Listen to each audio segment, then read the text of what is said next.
Hi everyone and welcome back. In today's video I'm going to show you how you can make your own blocking board with just a few things you may already have at home. Sometimes granny squares can curl up a little bit, just like the one I have here. But if you gently pull at the corners, you'll notice it already starts to take a better shape. To help it keep that shape and lie nice and flat, we're going to make a blocking board. So let's get started.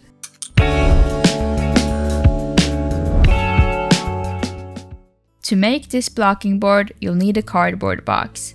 I'm just using an empty cereal box. You'll also need some wooden skewers and a marker. We'll start by getting the square a little wet. I'm just using a spray bottle, but you could also rinse it under the tap. You can already see that after adding a bit of water, the stitches relax and the square becomes less curled right away. Next, lay the damp square flat on your cardboard.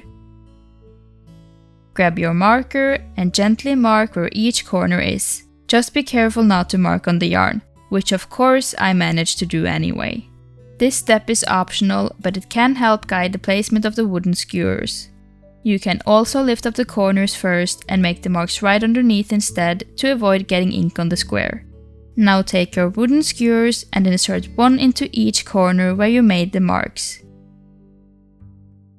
Feel free to adjust them until the square is stretched out evenly.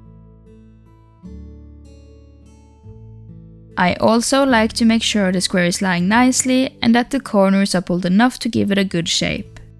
Once you're happy with how it looks, push the skewers all the way through to the back of the cardboard to make it more stable. Finally, I like to spray a little extra water over the top just to make sure it's nicely damp.